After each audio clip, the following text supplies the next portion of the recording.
Cool, man. So thank you for hopping on. I appreciate it. We've known each Absolutely. other for quite some time. You messaged me on LinkedIn in 2018, Oh yeah. which is insane. Yeah. And I watched you grow on LinkedIn, and it was really, really cool to see you growing a similar agency together. And we've both been in business about 5 years. Mm-hmm. So why don't you go ahead and tell everybody who you are, what you do, and how you got started? Yeah. Tim Brown Hook Agency. We have a home services marketing agency. So focused on contractors, mostly roofers. We have a lot of roofing companies, and then you just start to get case studies in one area, and then it's like it just spreads from there. But yeah, I started in web design and development. I went to school for that. Freelanced through college, which was really good. Learned how to make some money. And man, beautiful moments. Like I'd travel like to Yellowstone, and on the way back, I sold a website, and I was like, oh man, this could mean freedom. If I could be able to sell a website on the road, collect cash payment the next day, and make the WordPress website or whatever. And then I went and worked for another agency because that's what you do when you get out of college. That's what I thought. So I worked there for about 3 years. They let me be, I designed and developed a lot of big websites. Some like even I did one for Mall of America. They let me do more and more stuff, which was cool. So I got to be marketing director there, which is not a huge agency, 25 people. And I just kind of noted, I really know how to drive leads now. Sure. And I was learning SEO like pretty, hardcore. And because you have to, like to drive leads. I mean, that's a huge piece to driving leads. If you don't, they didn't give me much of a budget. So I had to figure out how to drive leads without much of a budget. So through that process, I learned how to do that. Went out on my own about 5 years ago. I was just called Tim B Design back then. And that's still the LLC. It's just DBA Hook Agency. And the experience of, learning how to generate leads, I was able to do 360 or something thousand my first year. And I hired my wife, and I just got really into learning how to actually learn how to do sales, like for myself. And I think learning how to do sales was a big principle to that early growth. People think it's a dirty thing, learning sales. Well, no, it's not. And technically marketing is sales at scale, right? Really. So if you learn how to be persuasive, if you learn how to be helpful, if you learn how to facilitate those conversations, all of that transfers over to your marketing skills when you're designing, developing websites, when you're doing SEO, when you're doing these different things. So I think one of the biggest things I think marketers should do is learn sales. Mm-hmm. And that process was really cool. I ended up, lots of failures this past year, but like cultural failures. Like I had early employees left quick. We were down in a basement. It was a little intimate. Mm-hmm. And it was just difficult to kind of get a culture going at the beginning. And all of that process made us who we are today. Just like when customers have problems, let's say they have a lot of problems when you're early on in a marketing agency, it drives you to get better. You get a lot better. So if you have a lot of at-bats, you get a lot better. Sure. And you get better quick because you have to. And same goes with employees. So we learned how to be better bosses and make a better culture. So that's kind of something I'm really pushing on right now. In addition to, we got to keep up on our sales skills. We got to make sure that people understand why we're different and better than other agencies. So I have a multitude of questions based on your first couple of moments there. First and foremost, you went to school for design and development. Did you learn anything that you use today? Was it applicable skills? Yeah, I mean, I design a lot, and I'm doing art direction for the websites that we put out. So I'm now, like you're currently doing. Yeah, I'm personally involved. They look great, by the way. Like What's your that? website, I was looking at your website before we got on this call, and I'm like, dude, I need to do so much more on my website. Yeah. So I designed that one personally. I think that it's hard to get out of the work, and all the gurus always tell you to get out of the work. Yeah. You can't get out of the work if you were never in the work to begin with. A lot of these founders want to be hands off from the very beginning. And I want to challenge you. You need to get better at your craft first. Get good, get really good, and then teach everyone and then get out. but I'm like not even trying to get out right now. I'm just kind of like, I'm Yeah, you trusting like it. myself. Yeah. And I'm trusting my instincts that are, if I dive deeper into the craft here and maybe spend a little bit more time, and even days are busy at Hook Agency, you know, for Right. me, Right. I'm in meetings. I'm going to copywriting meetings and teaching, you know, I'm doing workshops. We're doing stuff all the time. That's all helping us get better. And I want to get better still, man. I'm no ruin yet. So like I got some work to do as far as like my skill set. And I'm working at it, you know, like every day to try to be a better copywriter, to be a better salesperson, to be a better designer, to be a better art director, to, you know, be a better leader. So I don't know. It's just funny, you know, how everyone always tells you to get out of the work. You got to work on the processes, on the business. I agree, but as well, you need to get good at the stuff. Yeah, I agree. And then also something else interesting that you said, you hired your wife. Yeah. Tell me about how that's impacted your business operations. So there's been trouble. I mean, it's been a difficult thing in a lot of ways. I will say, I mean, it's not like something I can suggest hardcore. I also enjoy it though now.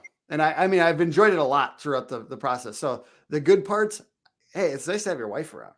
I mean, I like my wife. If you don't like your wife, like people are always like, I don't know if you should do that. It's like, Well, I like do you not like your wife? Like mine's good. So if you don't like your wife, then yeah, don't be by her and like get to hang out with her 2 hours a night. Dude, that's funny. I mean, I'm just saying, I'm not telling you to do that. I'm also not telling you to be an entrepreneur. One thing I wanted to note on here is like some of you guys watching this, I'm going to just challenge people. Like I told you before this, I don't care if people like me on this. I just want to be useful. Some of you guys watching this should not be running your own agency. I love you, but some of you are not meant to run your own agency. If you're not ready to go hard for a while, I mean, you can be a freelancer. That's fine. Be a freelancer. That's great. You can make great money that way, but don't start hiring people and try to run an agency if you're not ready to go hard and support those people and work crazy hours if you can't meet payroll. Like that stuff's real and it's hard. So not everyone should do it. And you should be like a kind of a bull. I've got a bull behind me. You should be a bull and ready to spend a lot of extra hours every day for a while. If you're going to try to hire people, you got to support that. Unless you're like a genius, and there's so few people that are geniuses out there. So you got to work hard. And anyways, back to, go ahead. You were going to continue about the wife thing. You know, I can't suggest it. I will say I like it a lot. And she's, you know, I've got a cool wife that's like realistically kind of a chief operating officer type of person right now. So she's, you know, at the beginning, she was like project managing and it was a little light, and, you know, she just got better and better and better. And it's nice because, and you could hire like your wife could be in corporate and she might be a badass already or whatever, but like, it's nice to have somebody growing fast alongside of you in the personal development side, because leadership requires you to grow, you know? So it's been nice to watch her grow. It kind of has a little bleed over in the personal life. So that's why I can't suggest it. But I think like, as far as like for the business, it's been very good because there's alignment and incentives for her to like do the right things, the healthy long-term things for our business. So. Yeah, I agree with that. I mean, so I work with my girlfriend. So that's why I ask, because I have personal relations there. And I definitely think that it does bleed over. Yeah. But I also, like you said, I like being around my girlfriend. And most businesses that are really large, like most of the big agencies, they're working with their significant others, I've noticed. And also it's kind of weird paying like like your wife. It's weird that you pay her, you know what I mean? So, but it's good that you guys are combined and you have the same mission and goals. And actually it makes it for a better relationship, I've found. So you can talk about stuff, like you get to have conversations at night about work, which I like. Correct. And it's not weird. Yeah. It's like, it's not like boring to them. It's actually like in their interpersonal stuff is related to your interpersonal stuff and all that. Yeah. My ex-girlfriend would come home and she would talk about her bar. And it was just like, I was like, okay, I don't really care about that agency. And so it's really nice to be able to talk together with somebody about that. Yeah. And last thing I'll just say on this is what you really need is a integrator type person. I think businesses I've seen that grow, and I think about roofing companies a lot because we're serving them. The ones I see growing have an integrator in the business, not just a visionary. So you've got at least some kind of operations person that gets into the day to day, and they're really detail oriented, and they're vigorous about making sure that the loose ends are cleaned up, and having somebody like that, basically a chief operation officer or whatever that's called, chief operating officer.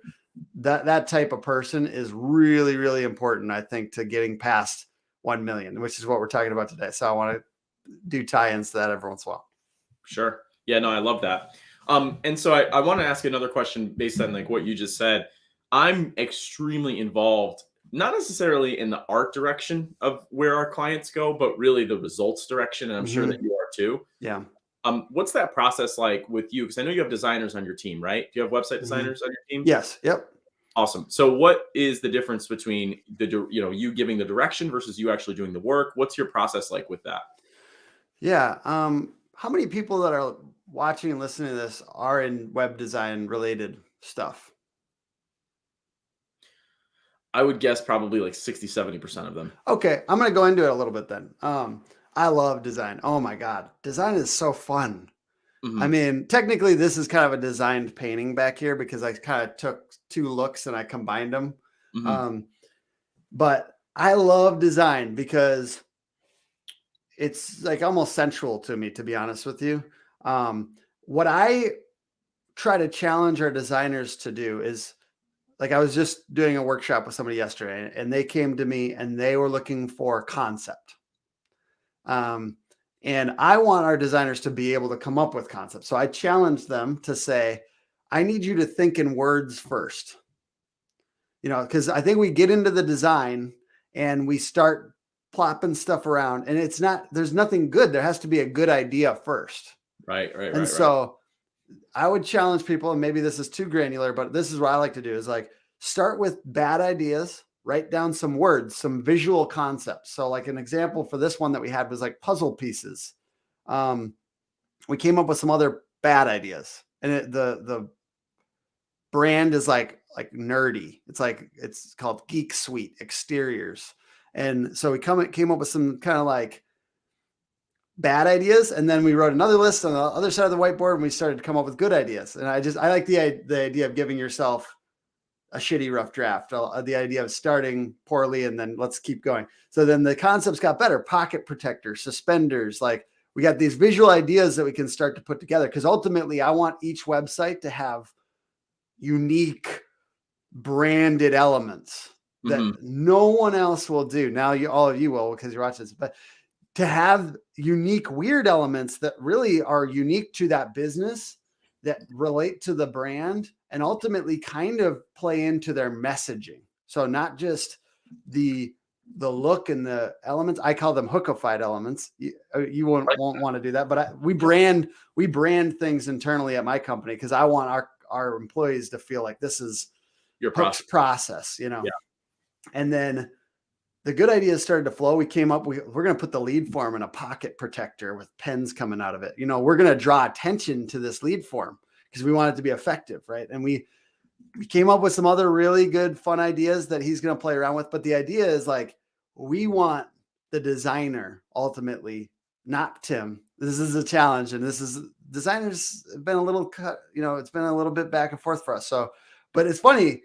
The design keeps elevating at Hook Agency just because I'm there making sure that it elevates, and even though we've had a lot of different designers, but all that we've had, on our portfolio, we have 10 different designers, well, 3 different designers represented. Right. But it's all Tim kind of making sure it's good. And our process keeps getting better around that. And then I just need to learn how to retain designers. I am opinionated. Maybe that's a little bit of why sometimes I think all design is, right? Yeah. All of it's really opinionated. Yeah, exactly. So start with words. Start with bad words. Then get to some good visual concept words. Then sketch. And I think like starting with rudimentary elements allows you to make really bad sketches and really bad ideas. And then in a low fidelity way so that you can move on to the next idea immediately instead of tinkering with the details, which we all do as designers in a design program. So if you can come up with good ideas first and then get to the design program, I think it really helps people, and challenge your designers if you're like a little bit bigger to think in concepts and try to come up with original ideas related to the brand, which I'm still trying to help them do. Got it. And so design seems like it's a really important part of your business. Are you the type of business, what's your offer? Like, are you telling businesses for developed markets, you have to do the website, you have to do the ongoing SEO, you have to do the ads. If not, we'll do the website and you can self-manage. And then after my conversation yesterday with Jonathan Stark, which was amazing, he was like, he has his 3 offers and they all reach the same goal, but it's really like in a shorter time period or a faster time period in his involvement. What's like quick agencies offer when it comes to the design and how you approach some of those roofing clients? It's a good question. I feel like our offer is a little bit commodity. Like, I don't know if it's that tight or that's like, I'm not a pricing expert. I'm not a offer expert. I look at them. Hormozy. I watched your guys' conversation yesterday. I mean, there's a lot of really cool ideas out there. I disagree with them somewhat. I mean, I'm a little bit, I swing back and forth, but I'm a little bit at the like side where I'm like, if the service is really, really good, I could price, the offer doesn't have to be perfect. You know what I mean? Like, people want to work with us. I'm not currently value-based pricing per se, but I'm not hourly. I've got the fixed rate offer. I guess we do have, I'll just give a pricing. We have $3,800 or $4,800 a month for SEO. And then which is more content. And there's a couple more like, there's a lot of effort around the content and optimization. And then we have PPC for $1,300. It scales up as people spend more, but it's, a lot of our clients are under that 5,000 and spend mark. And our websites are $17,500, which is, and then there's some cases, let's say custom or commercial construction as an example. It gets a little bit more about the hiring, and there's a big hiring hub and stuff like that. So those ones can go up to much higher than that, depending on the complexity. And basically it's more expensive than other agents. Okay. I'm just gonna pause right there. Yeah. Anybody watching the audience right now, if they can get an SEO client for $3,800 to $4,800 a month for SEO, I think they would be ecstatic. Most of them, I actually did a poll. Most of them charge $1,000 a month. Yeah. So when you were growing your business to 1.72 million, wherever you are now, were you charging less? And when did you start charging more? What's that like? We've charged as little as $1,500. And I think maybe even less than that my first year. But some of the I wanted to just real quick note, I'm going to explain why our websites, like why we're able to charge that. Cause I think a lot of people also would that's difficult to charge that. So, maybe you can start with that. Okay. I just feel like I need to, cause like when I say that to a prospect, I need to very quickly explain why. Cause if you just say that price, they're like, well, dude, I can get a website for $3,000. Like, yes, you can. And honestly, I challenge people to go do that. Their first couple websites, I tell people to be scrappy, because I was scrappy and I wasn't spending large amounts of money on stuff that I didn't know about. But once you know about it, once you experience the discomfort of the customer service of a $3,000 website company, you will enjoy working with Hook Agency, and you will enjoy our 3-step quality assurance process, and you will enjoy our design being different than your competitors, which is really what we're selling is the design is going to be different than your competitors and branded to you. It's completely custom design and development on WordPress, and it's good. I mean, just look at our examples. They're better than most, that they're better than most agencies or smaller people that serve small businesses, but they don't know the difference between design. So I don't really sell on our websites are prettier, which they are. I sell on, this is going to get the result. We have a 5-step winning website formula. We have a very clear thing. Google winning website formula. You can look at our winning website formula. Steal the elements if you're an agency. I want everyone to know about these things. Right. Also, it's the SEO side of it, knowing how to then leverage that into getting traffic and leads. Because a website is basically nothing. Yeah. Without SEO, paid ad strategy, it's nothing. Like, why are we even doing websites? Like, go to Squarespace, buy the cheap $1,000 website. I don't care. Do your first two, come to us when it's done. Like, I try to be nice about it, but you know what I'm saying? Like, it's okay to go cheap. I just, once you get past a certain point, and for me, it's companies past $1 million. Right. Like, once you get past $1 million, then you'll know your website is an asset. We need to make it good. And it's irresponsible not to have a real professional with a professional team. And I know that you guys are freelancers out there. You're going to have to sell it a little bit differently, but I'm saying my pitch so you can learn from it. The point is you have to figure out what makes you different as a freelancer or an agency. You have to hammer that point, and you have to actually talk about the competitor solution a little bit. Unless you just want to sell on price all the time, which gets really boring and it drives the quality down. So what I've done is I've increased the price and I've made sure that the quality matches. So price high and justify. Right. I mean, over time, you learn to do that and you learn to add things. So it's very clearly, I mean, you can't start out the gate like that. When I first started, I was doing $2,500 websites. I was stoked out of my mind, and they would pay $250 a month for 10 months or whatever. I was stoked. Dude, I biked to a place in Minneapolis, Varsity Theater, and like on the bus and then the bike. And then I got there and I pitched. I was so excited. They say, yes, $2,500, $250 a month. I was so stoked. So I'm not proud. I'm just saying at a certain point, you got to keep on inching it up so that you can increase the quality. And the quality of our websites is so much higher now because we've pushed on it a little bit and we've made sure that it goes up and we make sure that the quality assurance goes up, and it's just so much better now. But yeah. Got it. And so you were talking about you were charging as little as $1,500 a month. What was that transition like of charging way higher for ongoing services? Yeah. And what impact did that have on your business? Once again, it's kind of like the quality back then wasn't quite as high, like it's the demands of clients. Like I said, I got good at selling. We sold a lot of SEO. I feel like I have a lot to learn still in that area, but the clients have required us to get better because we've gotten better clients and they want more things. So as they've required us to get better and better and better, because they want results. They don't just want deliverables. They don't just want content and links, even though content and links are what end up getting the result. They want, and technical, right? I'm not an idiot over here. I've done some SEO. Okay. So the point is there is a demand that keeps on going up for your clients. And I like what Jeff Bezos said about it. It's like your customer's dissatisfaction is a beautiful thing because it requires you to improve the service. So Amazon's always improving based on customer dissatisfaction. Yeah. So as you have customer dissatisfaction, say, great. I'm the guy we're the company. I'm the girl. We get to deal with this customer satisfaction. Mm-hmm. We get to make our stuff better. Right.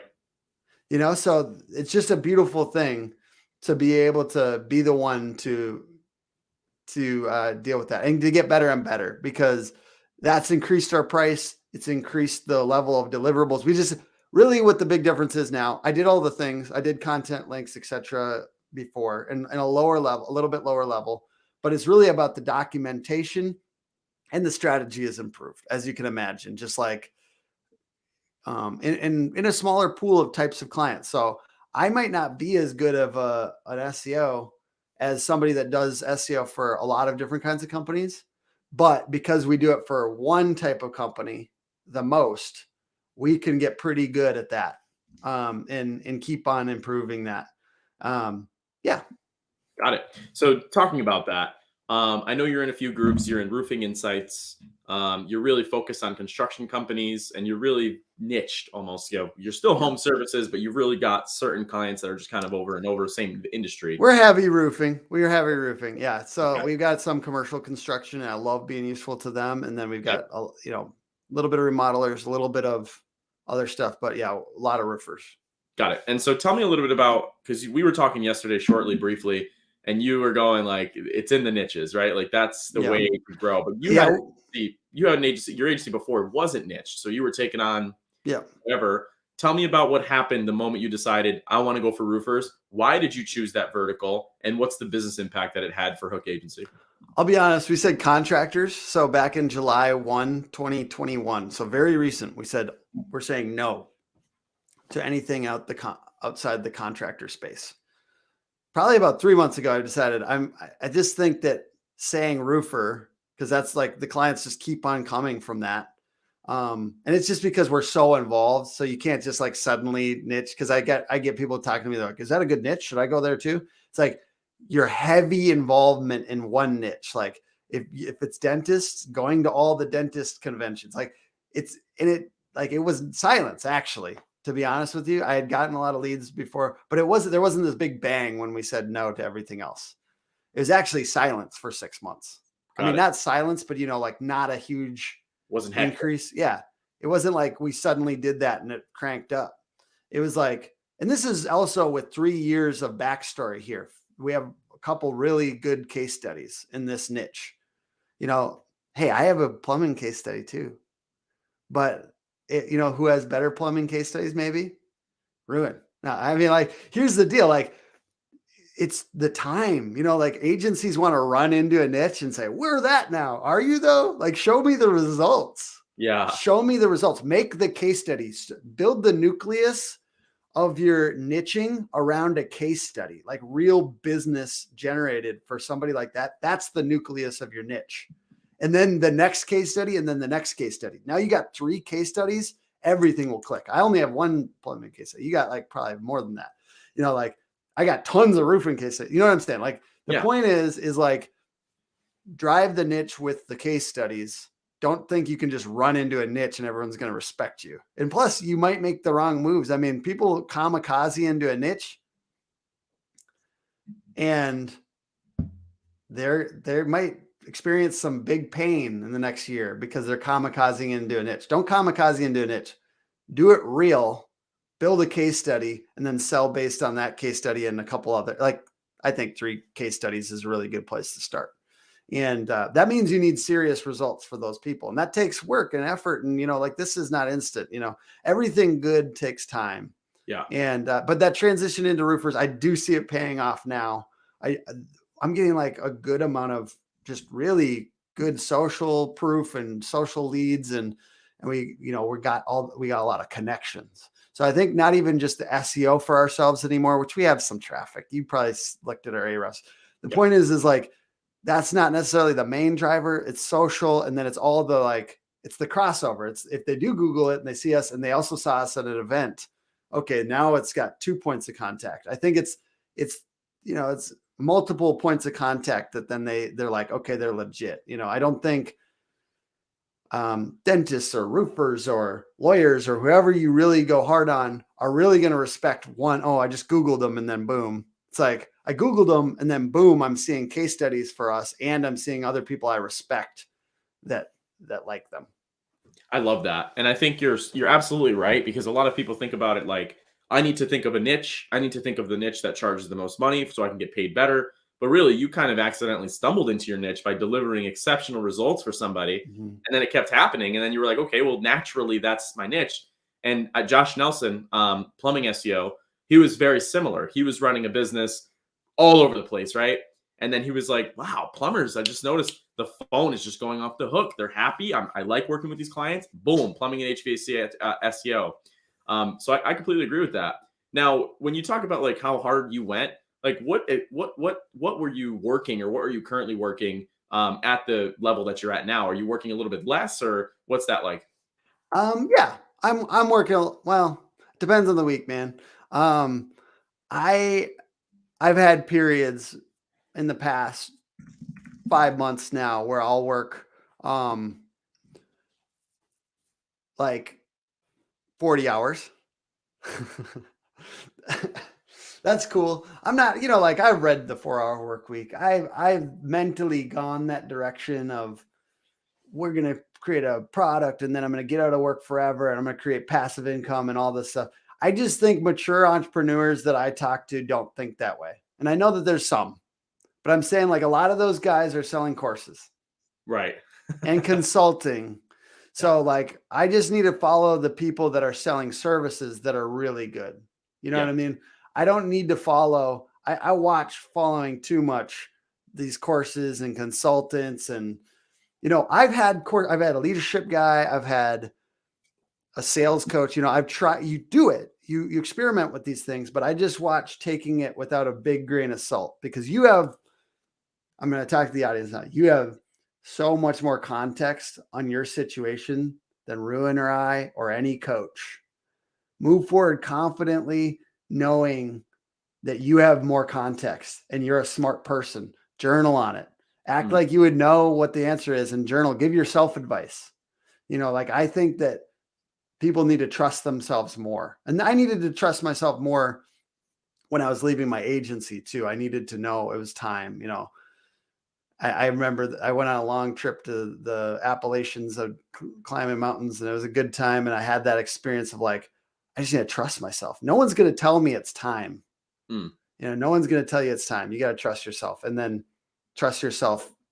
No coach is going to fix your stuff. Although I've benefited from a lot of that, and books and stuff. So. Got it. So you're saying, like I consider thinking about working as well. Okay. So I would say, regardless of how big people get, even though they're still thinking about work, which is working in essence. So you're working 60, 70 hours a week, 80 maybe, right? Oh, I don't not work then. Oh no, Yeah, if that's what working is. Yeah. It's work. I don't not work. Yeah, because when you're thinking about work, you're not physically present in the situation that you're in now. So you're technically working. So I mean, that's hard though. I mean, like, to tell people not to would be disingenuous of me, because you're competing against people like me that like if that's work, I'm working every waking hour, because I'm obsessed. Mm-hmm. So tell me about the moment that you hit 1 million. What was that like? Anticlimactic, because we just went right underneath the year COVID hit, I think. 2020? Yeah. I think that was the year. Or actually, no, the year before that, I think maybe we right underneath the million. So I was like, that it wasn't that exciting the next year when we like did the year of COVID, I think it was like 1.1. So it was like this tiny little increase, but it was still an increase. The problem was we were trying to scale headcount, and I had already made that decision before COVID. So I was like operating on a previous piece of information that Tim decided he wanted to go to 15 people or whatever in 2020. So the head count can really mess you up. Don't get too focused on head count, because it just can really hurt you got to be reasonable, and you got to do it based on the amount of work that you have, not on your arbitrary head count decision. Especially like in that 2020 instance, like that hurt us. That was a little silly of me to try to get to that 15 amount or whatever. 25, that means I could have a marketing director, and maybe even an HR person or something, like a hiring manager or something. And those are two roles that I currently play. So it's probably more about like me thinking about the day to day. And I'm a little like, I want to relieve myself of that so I can think more strategically more often. What's like your most overlapping position? Like, do you have more designers, more SEOs? What's that like? Yeah, SEOs and writers are the biggest thing. So, we have in-house writers, in-house SEOs, and we have 2.5 developers and 2.5 designers, so yeah, those are the kind of the biggest ones. And I just make sure that I try to push into anywhere where that's the most revenue, like support that revenue with effort, so. Got it. Are you the halves on those sides? No, that's we've got a half designer, half developer, which is what I was when I was a designer developer. Yeah. And I love it. And this person, oh my God, she is amazing. Absolutely amazing. She's really good at both, weirdly, which you sometimes think that might not be the case. She's actually really good at both. And she's just very motivated. And so she was a basketball captain in college, and she was like a leader in all regards in college. And like, I remember at a certain point, like I was on a podcast with the construction management guy, and he's like, get people that came out of sports. And I was like, I mean, that sounds old school, but all right, I'll try. Competitive. They're competitive. Yeah. Yeah. And she's exactly that. And I'm just like, dude, that's a move, I guess. I wasn't that great at sports. I excelled from exceptional amounts of hours and effort, but Yeah. I guess that is a move. That was kind of cool. What's the biggest hiring mistake you've made with your employees? Let me think about that for a second. That's a good question. I'll share mine, and then maybe you can share. Yeah. Go for it. Mine was, we needed a position really fast, so we just hired the first person that came in the door. Ooh, that's really good. Yeah. And then the first day she asked to sleep in her car and eat pizza. And from there, like, I should have just done it that day, but it dragged on, and it was was not a good situation. Yeah, I think I'll kind of build off of that and say I asked leading questions in interviews because I wanted that person to be the right fit, because I'm tired and I don't want to do 10 more interviews this next week. So, you know what I'm saying? Like, that's what you have to watch, because especially like as time goes on, if you're playing all these roles, which I like to do, but watch it, because I'll sit there and I'll try to give myself a shortcut, which is tell them exactly what you want and then basically ask them to feed it back to you. Yeah. You know, and this person was, I'm thinking about an individual in particular, but I've done this several times and this person doesn't work for us anymore. But the idea of, you just got to watch trying to give people so much, like, ask questions that don't lead them to the exact answer that you want. Yeah. What would be an example? Well, in this case, God, I can't go so specific. Let's say, try to just make it a little bit more general. Like, if you needed a small business SEO, for instance, a small business, local SEO type person, and you had someone in front of you that was an OG, like technical corporate SEO kind of vibe, right? You got somebody in front of you that knows just screaming frog in and out, in and out. You can do 50,000 screaming frogs on a small business website, and it's not going to like improve, like, it doesn't matter how many audits you do. You need content, you need links, you need like boots on the ground stuff, right? Like, I know you've got amazing technical strategy on your websites. And so I don't want to say that technical isn't as important as corporate stuff, right? With 10,000 plus pages. Right. So you're there in front of you and you go, but what do you know? Like, for small businesses, how do you feel about like just the importance of content and links? Like, technical is not as important, right? Like, well, how would you feel about that? Do you think you could do that job well if it was just a little bit more on the content strategy and the link building strategy and, reporting, like, I mean, this is being a caricature. Sure. The idea is like, if you think that person is going to be the most amazing SEO for small business, that's a little like you're kind of reaching a little bit, because it's a different skill set a lot of times. Got it. In my experience, I don't know how you feel about that. How do you feel about that, by the way? I mean, for me, it's more so like what you said, asking really open-ended questions. So they can't just say yes or no. Because if you ask, do you think you're going to do good on this type of product? Do you feel you would do good? And they would just go, yeah. Of course they would say, yeah. They're trying to get a job. So I kind of ask some really awkward questions like, I'm taking a lot of risk trusting you working here. How can I ensure that I get an ROI from your time here? Yeah. And then they're just like, first of all, the people that are in my room, because I have an HR person now, thank God. But the person in the room, they're just like, Ruan, like, we want these people to work here. Yeah. And then I'm like, well, like, I need to hear how they would react to that. Because how would you react? Well, you own a business. So you would say, well, I looked through your websites and I saw this. And I think if I can improve this, you're going to get. But most employees say, like, this is really stupid stuff. And then I go, well, here's how I would have said it, just so you know. But let's move on. If it was bad, if it was good, I would have told them it was good. But yeah, I try to be useful to every interviewer or every interviewee, some way, shape, or form. But yeah, it's pretty quick that you can understand if somebody might not be a good fit. You can also ask people to send in a 2-minute video to get the first call. You know what I mean? Just to kind of give them a couple questions too. So yeah.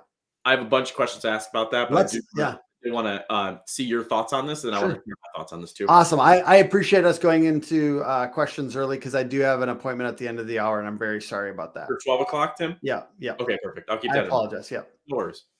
We can do this again anytime. All right. So, question, do you have employees sign non-competes? I do not. Okay, and why is that? I may one day, but right now, an amazing employee could run his own marketing agency for contractors one day. And if he decides to do that, I want to help facilitate his growth in that area and give him the best send off possible and maybe help him brand the company and make sure that he makes money. I can't in good faith tell somebody not to run a company if I think it's cool as shit. You know, like, I'm not saying you're wrong. You might be smarter than me. I'm just going on a little bit of blind faith that there's goodwill that I'm gaining from that strategy. And that goodwill is very valuable to me. I think you're absolutely right about that because here's the reality. They're going to do it regardless of your non-compete or not and just face the legal consequences if there even are any, because people are really decisive of what they're doing anyways. So I completely agree with you on that. But I mean, if you could find a way to do a non-compete that's like, don't take our clients, like, like that might be, there's all kinds of great reasons to do that. I'm just telling you the way I decided. Yeah, I agree with that. Basically because I didn't want that. Yeah. You know, I didn't want to non-compete for myself, and I'm empathizing with that. And I will, yeah. Got it. How are you gaining most of your clients now? I think it's a mixture of like basically influencers and search engine optimization for ourselves and remarketing heavily and organic social strategy. We go to events, but I think that's in support of our like just social proof. And I get videos and I work with other vendors to make good content at those events. I think that that's the best use of events for me right now. Explain influencers. Yeah. So, without saying yours or mine, there's a couple that we have. I mean, in the trade space, there's YouTubers. You know what ruins an influencer? That's not what I'm saying. I'm not saying go on SEO channels and shit. I'm saying get in a niche and then talk to the people that have a bunch of audience in that niche and be useful to them in some way. In my case, the influencer reached out to me because I was ranking for something on my website and they said, damn, we're getting a lot of YouTube videos from hookagency.com. Oh, I see. That's smart. That's really smart. So if you rank, hey dude, there's a little badass hack right there. If you rank something very high, embed your influencer, the target influencer in that blog post and watch their views go up. And they're looking at their analytics on YouTube saying, why is there so much traffic coming from hookagency.com or your website? Wow. I didn't like, honestly, dude, we came up with that together right now. So that's good stuff. But ultimately I have reached out to other types of influencers. I'm sponsoring some shows this year in the contractor space. I'm sponsoring and I'm following that with effort. So I put it out on social media recently, follow money with effort. So don't just expect for just spending money at sponsoring things to pay off. Yeah. Sponsor something and then go on the show quarterly. Yeah. You know what I mean? Sponsor something and be there, be around that group of people. Go to the mastermind for your niche. Go to be at the events, be in person. People get to know you. There's goodwill from you sharing tips with even small businesses that aren't a great fit for you yet. And there's reputation that gets built through that kind of stuff. So influencers find niches find influencers in the niche that you're trying to talk to. Love it. Next question, which is really a good question that comes up almost every time. If Hook Agency went away tonight and you had to start something brand new tomorrow, what would your advice be to starting a brand new agency in the US? Yeah, I don't know. I would go after a smaller market or a mid-sized market, and I'd try to dominate local SEO there. And part of the reason local companies like to work with local companies. Part of the reason that's the truth is because they get to meet them in person. And a lot of old school guys don't understand that you can get a lot of trust over Zoom or whatever. And I struggle with it sometimes, like getting trust. Yeah. So it's about trust. You have to increase trust, and you can do that in a lot of ways. And if you're trying to serve US companies, but you're not in the US, trust might look like explaining why working with Indian, Filipino, whatever company is actually advantageous for them, and really getting that messaging down, because they see through it. Be honest and don't pretend. But if you are going to like have boots on the ground in a market, I would go for one specific mid-level US city, and I would rank my shit for, I would rank my stuff for city plus keyword. And I just, cause that's not as hard. Right. I mean, especially if you really hammered one. Ruin and I might go after different cities and states all over the country for fun. But like, if you really hammer one, that's different. You know, like if you're sitting there hammering it all the time, you can rank. You can rank for Omaha. You can rank for there's going to be 20 Omaha SEO pages now. Maryland. Yeah. No, like, I'm just saying, like, you can find a mid-level market and just hammer it. And that's your in. And then like, obviously you got to like a GMB would help. I'm trying to give, like, if I was trying to be sneaky about like a GMB would help, a little bit more of like that area code. Like you got to go all in. You can't just, in this case, I wouldn't try to do 20 city landing pages or whatever. I'd try to hammer one and get the GMB and get the local area code and do all the stuff to really establish some presence. Yeah, I love that. I think that's a great strategy. And that's how we met, was the New York SEO video that I did in that page. So I definitely think that you're right about that. Great answer. I got a question for you, but I don't know if I should ask it on this live. You can ask it. It doesn't matter. Okay. In that situation, you said you had people click on it. You know, that was part of your strategy. And were you using a service for that? Like I just tried SERP clicks for something with CLIX, and it did work for a low competition keyword, but it didn't work for anything with any competition whatsoever. And I guess if you feel comfortable sharing that. Yeah, that one was very strategic, because what I did was I created a video.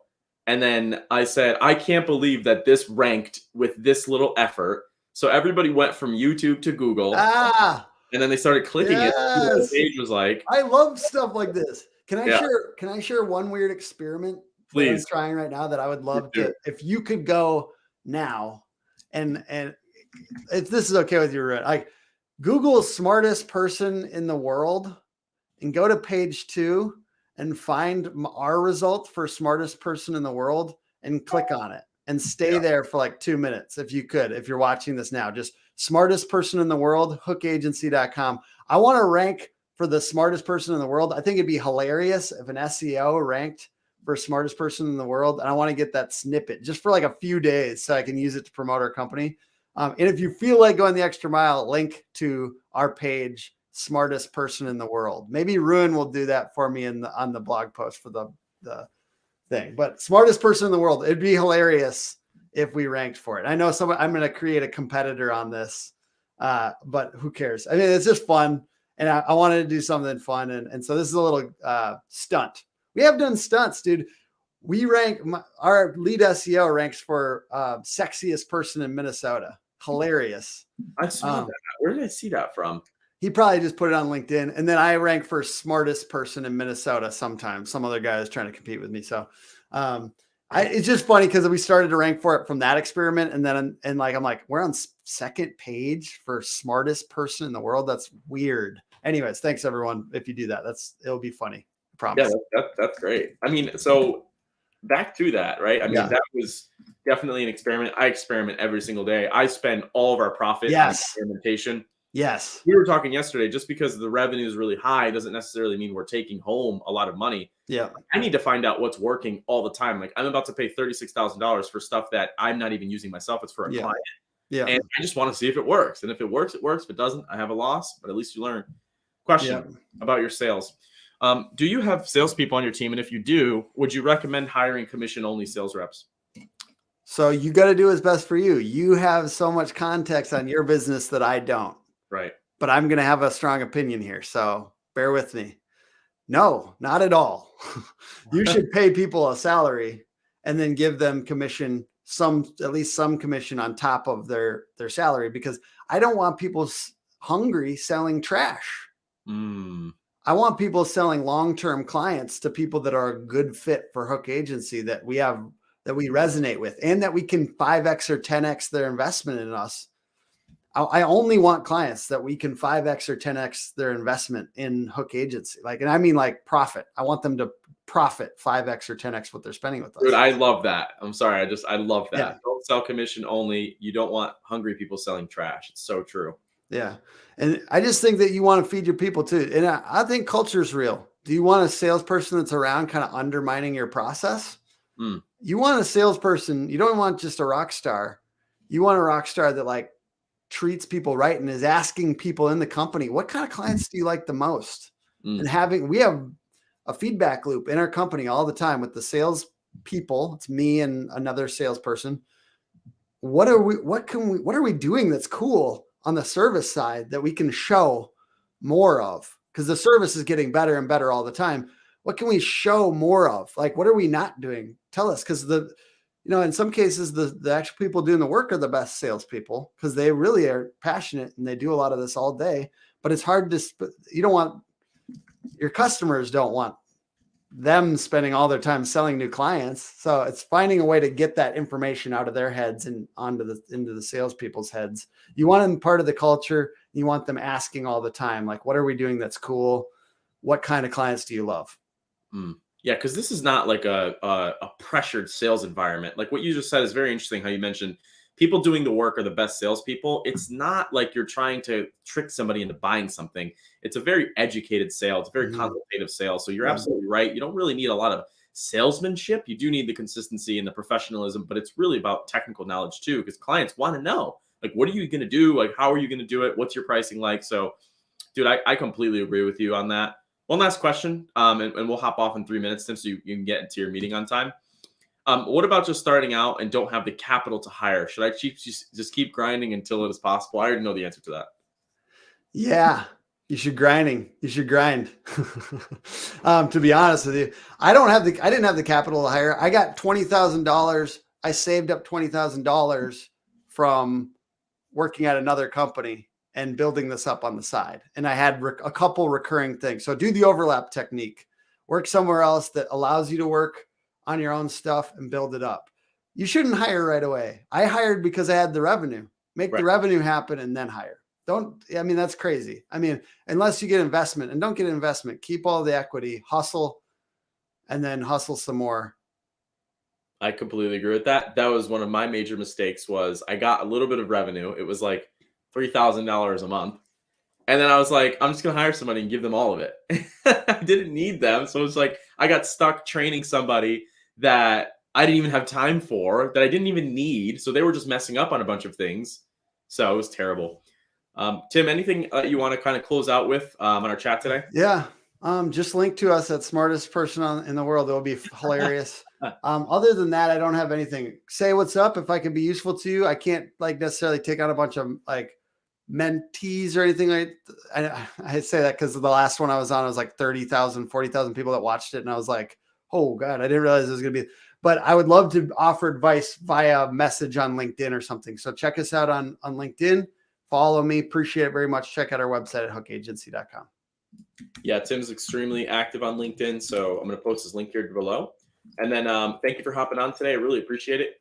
Maybe we could do another one in the future. I would love to. I'm glad that there's more. I want to talk about more. I think we should in the next 6 months or something.